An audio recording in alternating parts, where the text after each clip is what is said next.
So imagine you invent a completely new, a totally revolutionary way to build a house. Okay.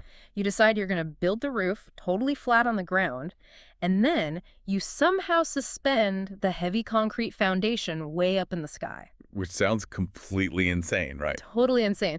But at first, everyone who walks by is just absolutely amazed. It's brilliant. It challenges gravity. It challenges literally everything we thought we knew about architecture. It forces us to rethink what a building even is in the first place. Exactly. But then fast forward like 30 years, you're still out there just Uh-huh. throwing loose bricks into the air and, calling it a house.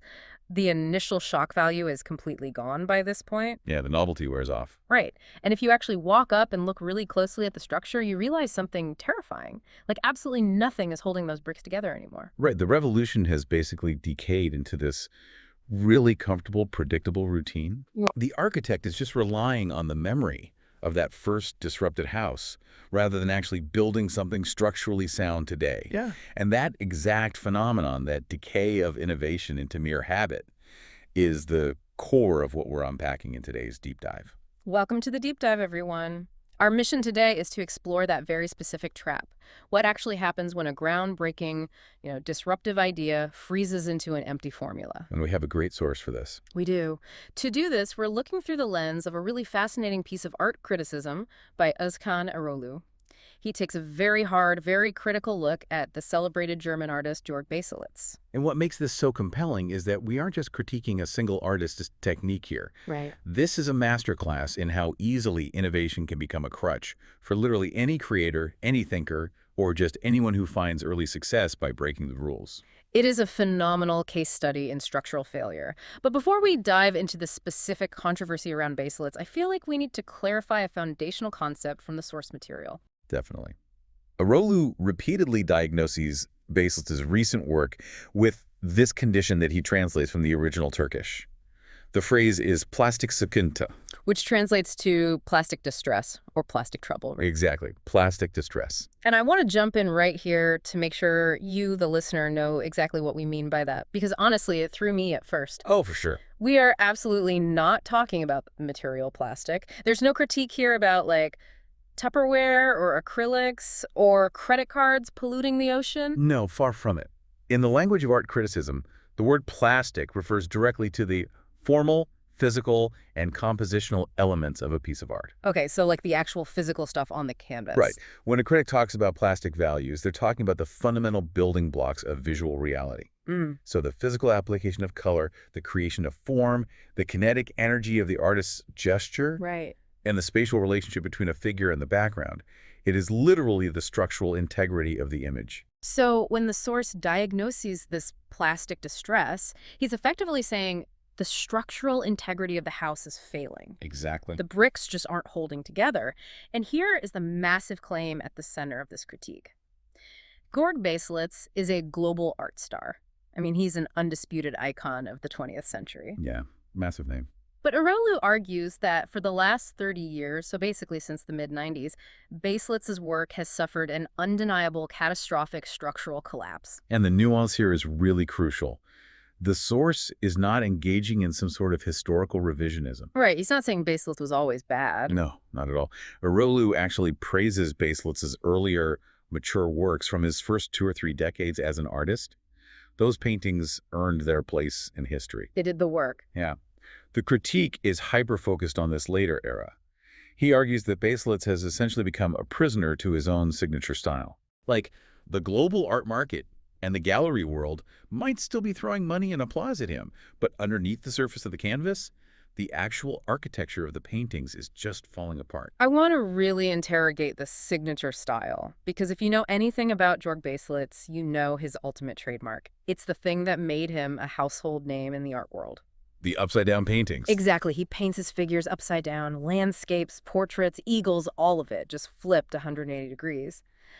But I have to push back on this a little bit, just on behalf of anyone who has ever walked into a modern art gallery and sort of rolled their eyes. Fair enough. Because to the average person, painting something upside down looks incredibly gimmicky right out of the gate. Are we sure it wasn't always just a cheap trick to get attention? That is the most natural question to ask, really. Mhm. And the source draws a very sharp line in the sand regarding the timeline here. The argument is that back in the late 60s and 70s, flipping the canvas was absolutely not a gimmick. It was a profound, completely necessary conceptual break. How so? Well, think about the actual mechanics of human perception. When you look at a traditional portrait, your brain immediately categorizes it. You say, oh, that's a nice picture of a man sitting under a tree. Right, you instantly process the story of the image. Exactly. Your brain engages with the narrative, the subject matter. But Baselitz wanted to force the viewer to stop doing that. So by taking that exact same man and flipping him upside down, he essentially crashes your brain's recognition software. Oh, I see. So you can't just passively consume the story of the painting anymore. Right. You are forced to look at the thick, aggressive brushstrokes, the smears of color, the actual physical surface of the canvas itself. That makes a lot of sense. That was exactly his intent. It was. It was a brilliant strategy to liberate the form from the subject matter. It was this founding principle for a totally new way of engaging with a painting. But the current reality, when we look at the last 3 decades of his output, tells a very different story, according to the source.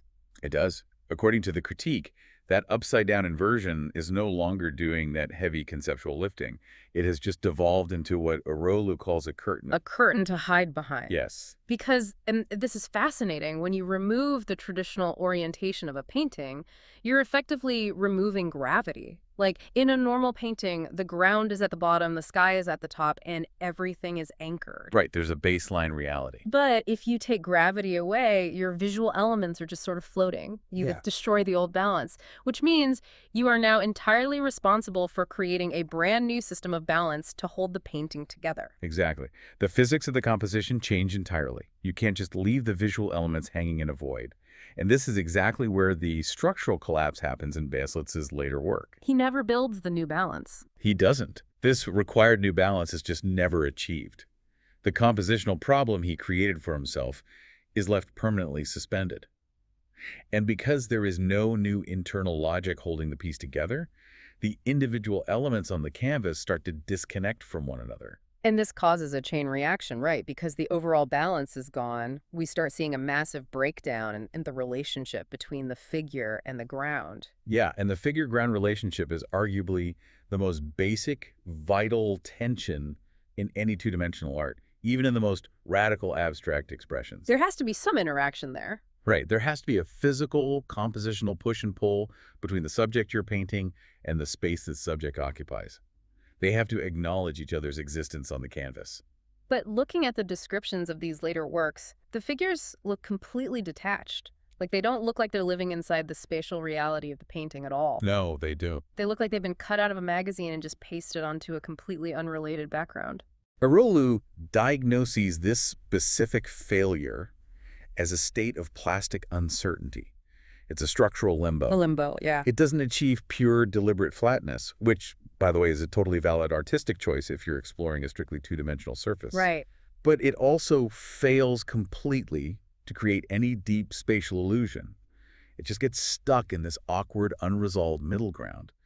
The figure is physically present, the background is physically present, but there is zero dialogue between them. And because they aren't interacting, the brushstrokes and the colors start to lose their purpose too. I was reading through the source's breakdown of how Baselitz uses these incredibly harsh, expressive colors and wildly aggressive gestures in his recent work, and it sparked an analogy for me. Oh yeah? What's the analogy? Well, because these physical elements aren't actually relating to each other to build a coherent form, it feels like going to see a live band where every single musician on stage decides to play a loud, aggressive, totally improvised solo at the exact same time. Oh, that's a perfect way to look at it. Right. Just consider the mechanics of that. Yeah. The drummer is thrashing. The guitarist is shredding at maximum volume. The saxophonist is just wailing on the notes. If you isolate them and look at them individually, you see incredible kinetic energy. Right. They're all playing super hard. But because absolutely none of them are listening to each other, there is no rhythm. There's no underlying song structure holding the performance together. It's just a wall of exhausting noise. Exactly. And the physical gesture on the canvas operates the exact same way. It does. An aggressive brushstroke is presented as a value entirely on its own. But from a structural standpoint, a gesture only carries weight and meaning based on the specific place it occupies within the broader composition. Like it needs context. Yes. Think about a classical painter using a sweeping stroke to define the curve of a shoulder. The stroke serves the structure. In these later Baselitz paintings, there is a total divorce between the gesture and the structure. Right. The brushstroke isn't building a shoulder, it's literally just shouting into a void. So the soloing musicians aren't playing the same song, so the painting feels totally overloaded with energy, yet simultaneously loose and falling apart.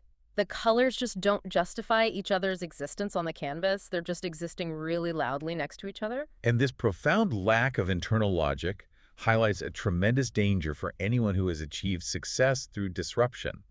It illustrates how an artist's personal style, the very rebellion that made them relevant in the first place, can fossilize into their own worst enemy. It's the distinction between speaking a living language and mindlessly repeating a formula. Exactly. Let's dig into that idea of formula by looking at the concept of deformation, because breaking forms, chopping figures up, distorting proportions that used to be a really vital tool for Baselitz. Right, it was how he broke down the establishment's view of the world. But the source argues that his recent use of deformation doesn't actually produce any new visual logic.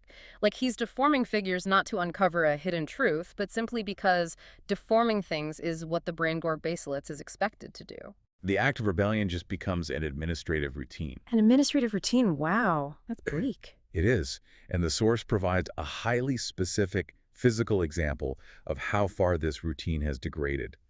It centers on an exhibition of Baselitz's work at the Sabancı Gallery in Turkey. Right. Eroğlu describes encountering these chaotic collages there that actually incorporated real women's stockings. I have to say, I could feel the frustration in the critic's writing during this section. You can just imagine going to a major gallery expecting a master to challenge your worldview, and instead you see literal hosiery just haphazardly applied to a canvas. Yeah, the physical reality of the work was deeply underwhelming. And the interesting thing is, Eroğlu's reaction wasn't shock at the avant-garde boldness of using stockings. Right, it's not the 1920s anymore. Exactly. His reaction was profound disappointment at the structural laziness.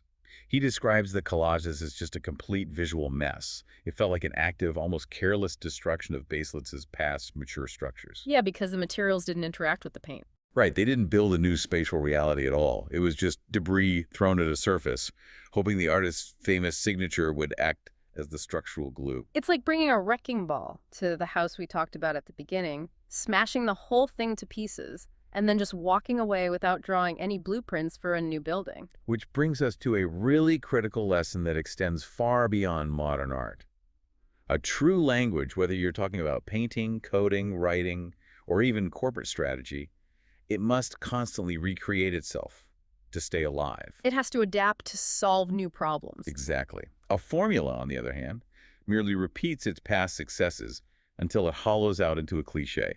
Baselitz's strategies, the upside-down figures, the harsh discordant colors, the aggressive deformation they began as this vibrant, disruptive language. But over 3 decades, they hardened into an inflexible formula. They did. To really understand the mechanics of why this structural collapse happened, though, we have to look deeper than just the application of the paint. We have to look at the philosophical foundations, or really the glaring lack of them in these later works. Yeah, the source gets pretty heavy here. It does. It pulls in some massive philosophical frameworks to explain this failure.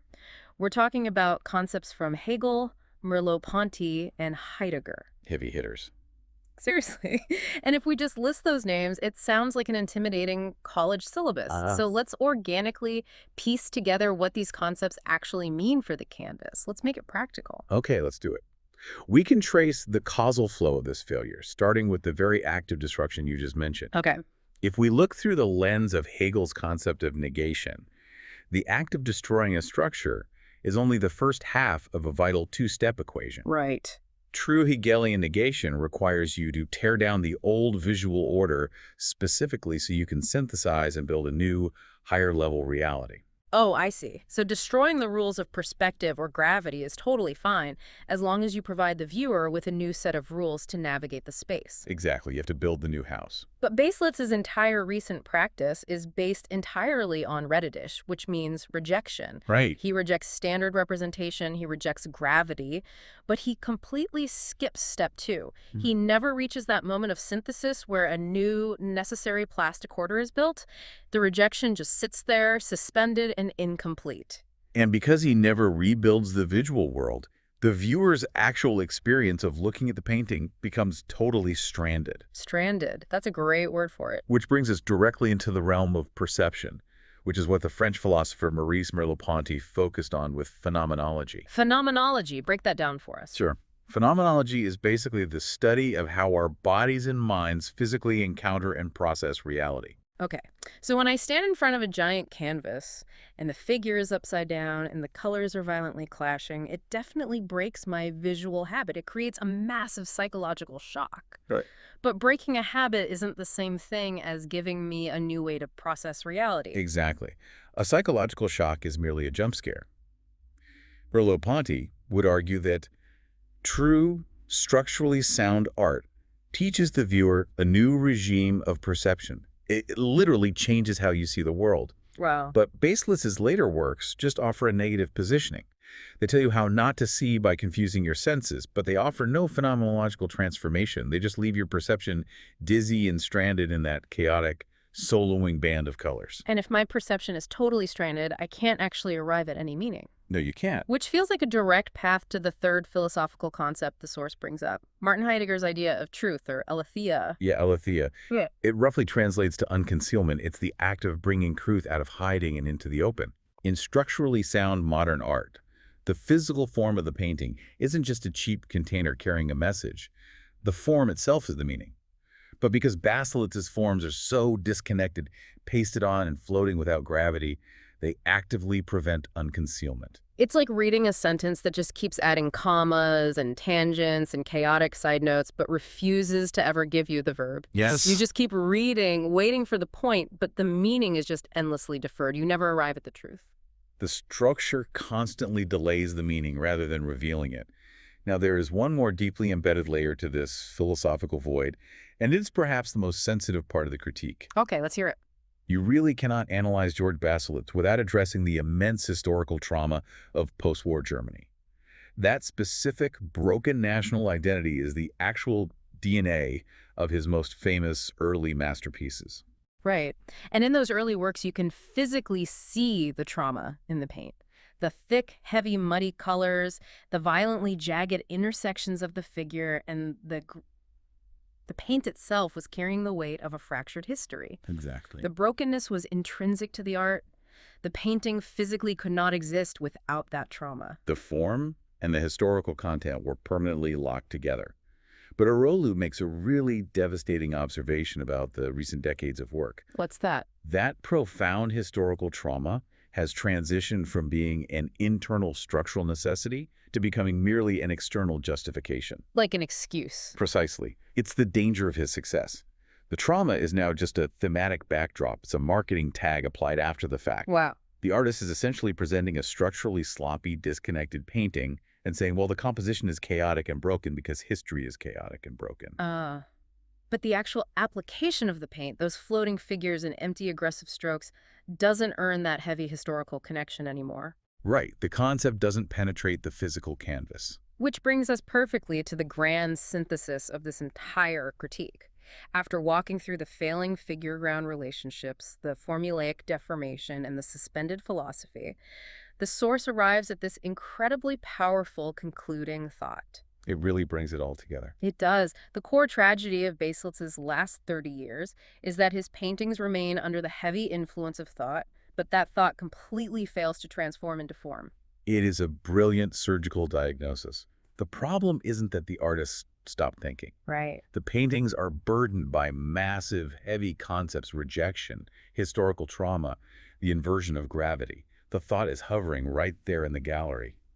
But the artist has lost the structural discipline required to incarnate that thought into the physical reality of the color, the line, and the composition. The thought just evaporates off the surface because there's no architecture to hold it. And honestly, this is where the critique reaches out and grabs all of us, no matter what industry we work in. I mean, this deep dive isn't just about parsing the legacy of a German painter.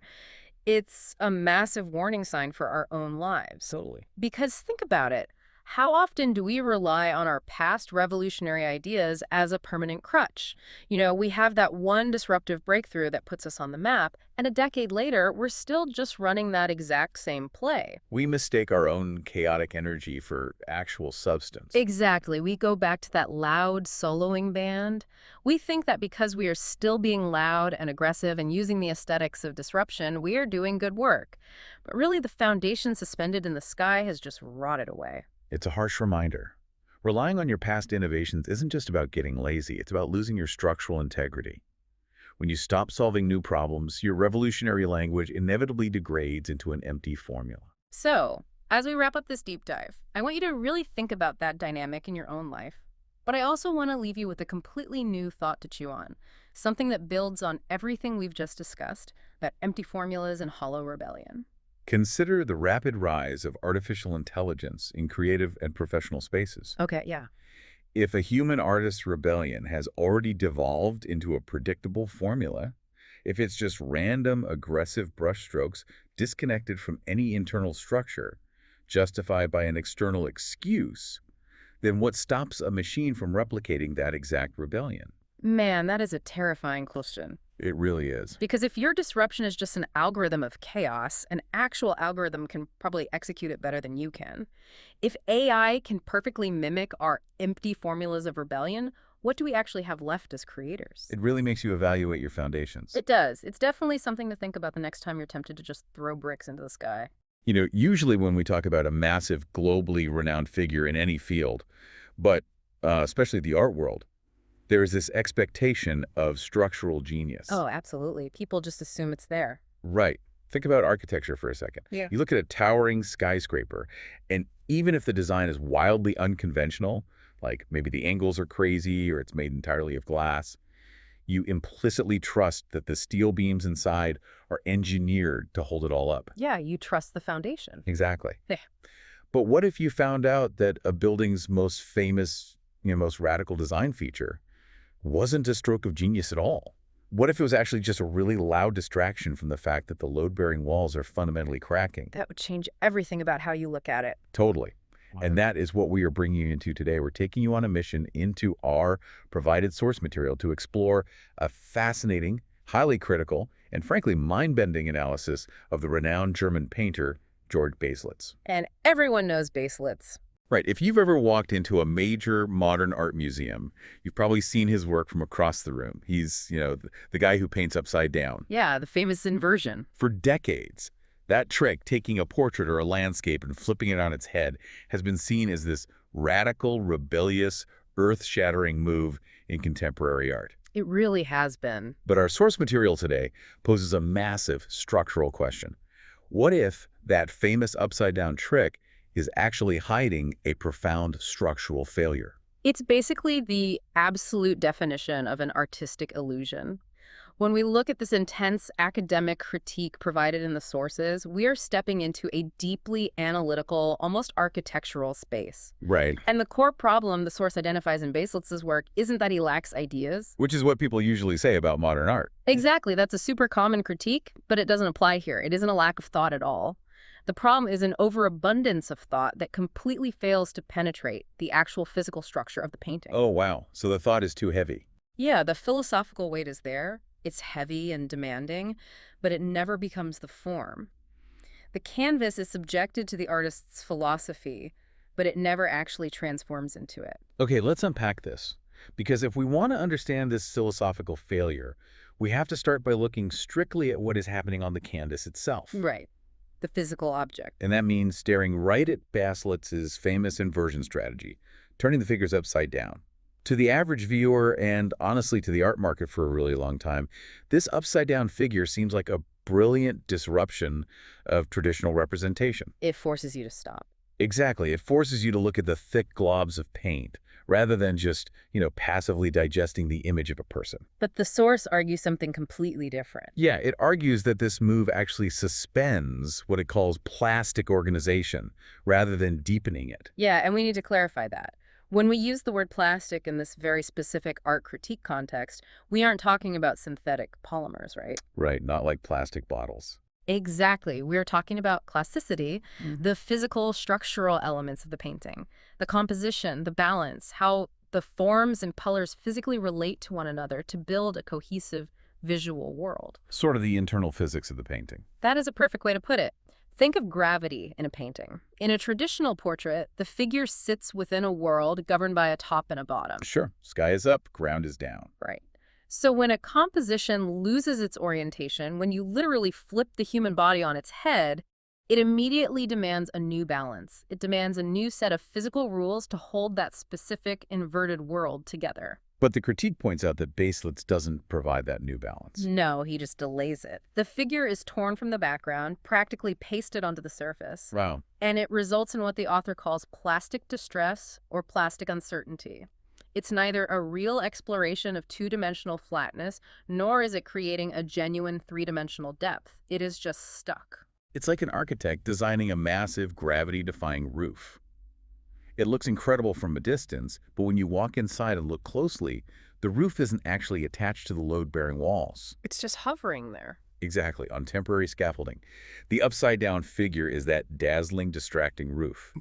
It's a gimmick acting as a cover-up for the fact that the structural walls beneath it don't connect. The foundational structure of the painting is fundamentally shaky. Right, but you're so distracted by the fact that the portrait is standing on its head that you don't notice the seams of the canvas are conceptually ripping apart. What's fascinating here is how the figure-ground relationship is left entirely unresolved as a direct result of that scaffolding. The figure-ground relationship. Yeah, so in almost all painting, whether it's traditional Renaissance portraiture or fragmented modernist abstraction like Cubism, there is a tension between the figure, the main subject, and the background space. They kind of define each other. Exactly. They push and pull. Even if the space is flat, they interact. But in Baselitz's canvases, according to the source, the figure is just alienated. Just floating there. Yeah, it's physically severed from the ground. It doesn't interact with the painted space around it. It just hovers there in a state of suspended animation. That is the essence of this plastic distress. The physical elements of the painting are crying out for resolution. Yes, for a gravitational relationship to one another, and they are left completely abandoned. But, that physical isolation of the figure creates a secondary problem. If the figure has no background to interact with, if it's just floating in this distressed state, what happens to the paint itself? That is a great question. Because where does all that violent, expressive energy actually go? Baselitz is famous for these incredibly raw, harsh, expressive colors and these wildly aggressive brushstrokes. They're very intense in person. Yeah, you stand in front of one of his canvases, and the paint looks like it was applied in a complete frenzy. But the source drops a heavy critique here, too. It argues that these colors shout, but they don't actually speak to each other. Right, they don't relate to one another to build a solid form. Exactly. They're just extensions of his energetic, physical gestures in the studio. And the energy dissipates entirely because it has no structural container. Because those violent, energetic gestures aren't tied to any underlying structural rhythm on the canvas, the paintings end up feeling overloaded, yet strangely loose. Overloaded yet loose. That makes so much sense. Consider the deformations of the human body in his work. The figures are heavily distorted, broken, chopped up.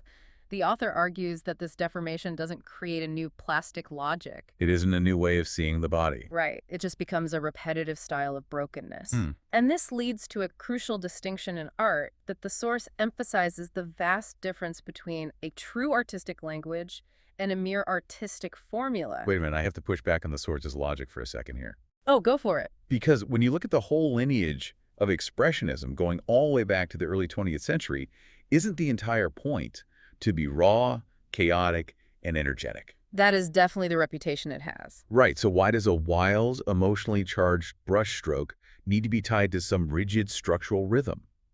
If an artist is trying to convey the pure, unfiltered trauma of existing in a fractured world, shouldn't the structure be fundamentally broken? It seems logical, sure. Doesn't imposing a strict framework kind of kill the primal scream that the artist is going for? I mean, it's tempting to read it that way, and that is the defense many would use, but it misses the deeper mechanics of how art functions over time. How so? Well, gesture, no matter how loud or passionate or aggressive it is in the studio, is meaningless to the viewer if it doesn't eventually find a place within the whole composition. Ah, I see. A primal scream is just chaotic noise if it isn't eventually shaped into a frequency that another human being can actually receive and process. A true artistic language is alive. It rebuilds itself, adapts, and finds new internal laws with every single painting. So it solves the problem of the brokenness. Exactly. A formula, on the other hand, just repeats the exact same trick. The source argues that Baselitz's strategies, the upside-down figures, the harsh disconnected gestures, the fragmented bodies have devolved into a formula. And a formula only gives you the illusion of variety on the surface. Yes, it looks chaotic and free. But underneath, it actually creates a severe narrowing in the deep structure of the art. It's the same exact aesthetic calculation performed over and over without ever actually solving the structural tension it creates. Here's where it gets really interesting. Because the source doesn't just stop at analyzing the physical paint or the brushstrokes. It asks the ultimate why. The big philosophical question. Right. Why does this disconnect between the raw energy and the underlying structure exist in the first place? And the answer it provides points directly to a massive void in the artist's philosophical foundation. Yeah, this is where it gets heavy. Baselitz borrows these incredibly heavy, monumental philosophical concepts from history, but he only executes them halfway. And the author breaks down these philosophical shortcomings with incredible precision. And they start with the German philosopher Georg Wilhelm Friedrich Hegel. Hegel is not light reading. No, he is foundational for understanding modern thought, though, particularly his concept of negation. In Hegelian dialectics, true negation doesn't just mean destroying something or stubbornly saying no to it. It's not just a tantrum. Right. It means overcoming something in order to build a new, higher, more complex whole. It is a productive destruction.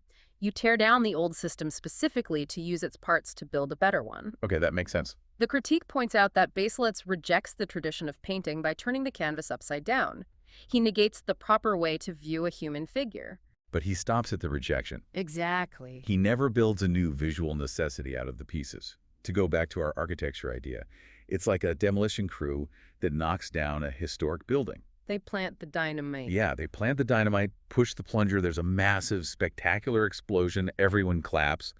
But then the crew just dusts their hands and walks away, leaving a pile of rubble in the middle of the city. They didn't build a new skyscraper. No, they just destroyed the old one. They get all the credit for the loud, disruptive explosion, but they never bothered to lay down a new foundation. And that negative positioning makes it impossible for the painting to establish its own internal consistency. He creates a stance of opposition on the surface of the canvas, but leaves a massive void in the actual physical structure. Just a void. Yeah. And the source takes this further, stepping out of Hegel and bringing in the French philosopher Maurice Merleau-Ponty and his ideas on phenomenological perception. Phenomenological perception. That is a mouthful. It is, but phenomenology is deeply concerned with how our bodies physically perceive the world, how seeing is an embodied, active, biological process. Okay. When you look at a normal portrait, your brain automatically uses the horizon line and gravity to map the weight of the body. You understand how that person is standing because your own body understands gravity. So when Baselitz flips the canvas, he forces your brain's spatial mapping to misfire. He breaks our normal visual habit. He does, but the source argues that this interruption only teaches us how not to see. Oh, wow. It completely fails to offer a new way to see.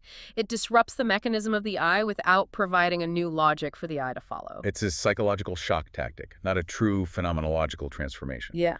You look at it, you feel a moment of vertigo or disorientation, and then that's it. The thought is cut short. If you are going to dismantle my reality and take away my horizon line, you owe me a new set of physical rules to navigate the space you just threw me into. That is exactly what is missing. And this habit of tearing down without rebuilding isn't just a clever visual trick. It directly limits how the art is able to handle its heaviest subjects. And subjects do not get much heavier than what Baselitz is dealing with. We are talking about the massive historical weight of post-war German trauma. Right. The fractured identity, the guilt, the literal and metaphorical ruins of a nation after World War II. Baselitz's work carries all of this history. It is meant to be a reckoning. But the author makes a devastating point here. This immense cultural trauma remains an entirely external theme. Yes. Right? And this goes back to what we were saying about expressionism earlier. The trauma is heavy, yes, but it never forces the composition into a necessary shape. It's just loaded onto the canvas like cargo. It's applied to the The surface. historical tragedy doesn't become the architecture of the painting. It just sits in the background as a thematic justification for why the paint is smeared so violently. The philosopher Martin Heidegger is brought in here to explain the cost of that. Heidegger believed that the fundamental purpose of a work of art is to reveal truth, to unconceal something essential about existence that is normally hidden. But Baselitz's forms, because they are so structurally unresolved, constantly delay or suspend that truth. They hover in that state of plastic distress. They never land on a truth. And this ties directly into Friedrich Nietzsche's concept of the creative subject. Yes, exactly. Nietzsche envisioned an incredibly powerful individual who destroys old societal values specifically to create their own new values and forms out of the ashes. And in Baselitz's work, you can absolutely see the destructive ego of that subject in the raw, aggressive brushstroke. But the subject asserts their ego in the violent gesture and then entirely ghosts on the responsibility of building the structure. That's a great way to say it. The artist expresses himself loudly in the moment of striking the canvas with the brush, but fails to organize those strikes into a cohesive new reality for the viewer. And there is a very specific, fascinating detail from the source that brings this abstract philosophy right down to earth. Oh, about the exhibition. Yeah, the author specifically references an exhibition of Baselitz's recent works at the Sabancı Gallery. And the observation here is incredibly sharp. What did they notice? It notes that in these recent works, Baselitz actually tried to escape that overwhelming content density, that heavy historical and thematic weight of post-war Germany. He painted lighter subjects, trying to lighten the conceptual load. Which acts as the ultimate stress test for his paintings. Because the foundation was never structurally sound to begin with, removing that heavy thematic weight ended up dragging the art into pure negativity. The source states it deeply harmed his work. It stripped the paintings down to almost nothing but the unresolved structural tension. It really laid it bare. So what does this all mean? We have all these massive concepts, trauma, phenomenological perception, negation floating around. But how can historical weight be on a canvas without being in the canvas? How does a painter physically fail to internalize an idea? If we connect this to the bigger picture, we arrive at what the source defines as a surface-reduced ontology. Okay, ontology. Ontology is the study of being, of Okay. what things fundamentally are at their core. Baselitz tries to reduce the painting to just a surface and the raw physical act of painting it. He wants to strip away the grand illusions of depth and perspective. Yes. And this is a very common modernist inheritance, the idea that a painting is just paint smeared on a flat surface, not a magic window into another world. But he fails to establish a new law for that flat surface. Oh, I see. If the painting is only a surface, then the surface itself needs its own internal logic. You can't just say it's flat and then throw your hands up. Precisely. If you are going to keep painting the human figure, even upside down, you have to establish a new set of rules for how that physical figure exists on that flat plane. And Baselitz does neither fully. No, he keeps the traditional figure but renders it entirely dysfunctional. He reduces the painting to a surface, but leaves that surface disorganized. The figure isn't grounded, Right. and the surface isn't unified. It's an ontological limbo. The art is trapped between being a picture of a thing and just being a messy object. The thought is felt in the room, but it never actually goes to work. The painting carries the immense weight of the philosophy on its back, sweating under the pressure of it, but it never transforms its own body into the philosophy itself. That is the perfect synthesis of this entire critique. The greatest problem with Georg Baselitz's work, according to this deep analysis of the source material, is not an absence of thought. No, it's something else. It is a profound tragedy of execution. It is that the thought consistently fails to become the form of the painting. The philosophical intentions, the dialectical negations of Hegel, the phenomenological shifts of Merleau-Ponty, the historical reckoning of post-war Germany, all of it remains trapped in the conceptual ether. It never fully manifests in the physical reality of the paint, the composition, and the structure. Exactly. The plastic distress we've been talking about is quite literally the sound of a canvas buckling under the weight of ideas it simply wasn't built to hold. It completely reframes how you look at disruption, doesn't it? It really does. We are so culturally conditioned to applaud the rebel, to automatically praise the artist or the tech founder or the thinker who turns the world upside I down. love the disruptor. We do. But this deep dive into the source material reminds us that simply turning things upside down is actually the easy part. Building a world that still functions while it is upside down, Hmm. that is where the actual genius is required. Absolutely. It's a reminder to look past the surface of things, past the initial shock value of the rebellious gesture, and ask, is there an actual foundation here? Or is it just a really loud distraction from an empty room? It demands that we hold art and the massive ideas behind it to a much more rigorous standard of internal consistency. It isn't enough to just invoke history, you have to physically build it into the work. Thank you for joining us on this deep dive. We've taken a magnifying glass to the canvas today, looking past the wild gestures and the upside-down figures to see the structural reality beneath. It's been a fascinating look. But before we leave you, we want to take this highly academic art critique and put it right in your lap. Think about your own life, your work, your routines, or your habits. Where might you be using a disruptive technique turning your own canvas upside down that is actually just a flashy distraction masking a lack of foundational structure? Are you tearing things down in your life for the thrill of the demolition without a concrete structural plan to rebuild? Because you can only wear the outrageously oversized, wildly distracting outfit for so long before someone notices that nothing actually fits.